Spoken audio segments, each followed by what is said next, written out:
Жиреншенің жары. Бір күні аң аулауға шыққанда ханның лашын құсы ұшып кетіп, жиреншенің үйінің төбесіне келіп қонады. Жиреншенің әйелі оны ұстап алып, түлетіп, желпінтіп қояды. Мұны естіп, құсын алуға ханның өзі барады. Жиренше үйде жоқ екен. Зайыбы бүркеніп шығып, ханға құсты ұстап алып береді. Хан қараса, құсқа томаға тігіп кигізіп, қолғап тігіп құлпыртып, балақ бау есіп жарастырып қойған екен. Бұрын томағаны, қолғапты бұл жұртта көрген білген жан болмапты. Жеңдермен ұстап, жұмсақ жүндеп, құстың аяғына оқтың бауын тағады екен.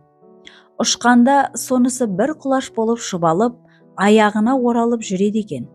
Сондықтан хан не құсына қарарын білмей, не қатынға қарарын білмей, атынан ауып түсіп қала жаздайды. Бүгін біз осында қонамыз, дейді хан. Үйде еркек жоғын көріп тұрсыз. Алда жалда еркек жоқта қонақ боламын десеңіз, арада біраз күн салып бір айналып келіңіз. Кіріміз болса жуылып, қонақ жабдығын хал келгенінше даярлап тұрайық. Және жігіт желеңмен келмеңіз. Көп қонақты күтуге шамамыз келмейді.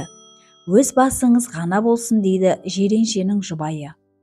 Хан жарайды деп, оңаша келіңіз дегеніне дәмелі болып, көңілі өсіп қайта береді. Сонымен бірнеше күн өткен соң хан жалғыз өзі келеді.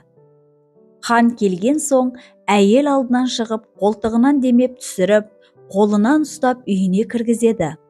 Бар дүниелігін жайнатып, құлпыртып қойған екен.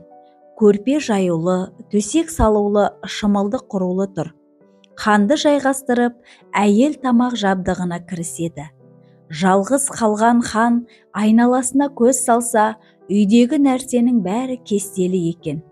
Жастықта да, көрпеде де, шымылдықта да, орамал, дастарханда да бәрінде кестемен тіккен бір жазу бар. Ол, біреудің есігін қолыңмен қақсаң, өз есігіңді біреу аяғыңмен тебер деген сөз еді. Хан бұл сөзге түсінген жоқ.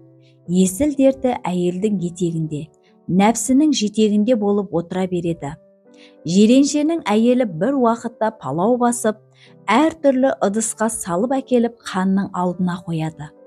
Хан палау әр түсті ыдыста болған соң, басқа қой деп әр қайсысынан бір алып отырады. Бәрінің де дәмі бірдей болған соң, бұл қалай деп қайран қалады.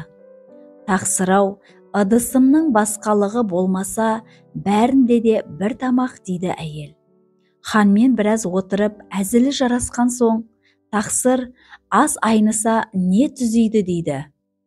Хан, мұз түзейді, дейді.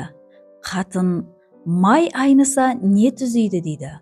Хан, тұз түзейді, дейді. Қатын, тұз айныса не түзейді, дейді. Хан бәлен дей алмайды. Тағы да әйел, халық айныса не түзейді, дейді. Халық айныса хан түзейді, дейді. Хан айныса кім түзейді, дейді. Сонда хан дәнеме дей алмай, ұялғаннан бетінің терін сүрте береді. Ақыры айыбына қолындағы жүзігін сыйлап, хан қайтып кетіпті.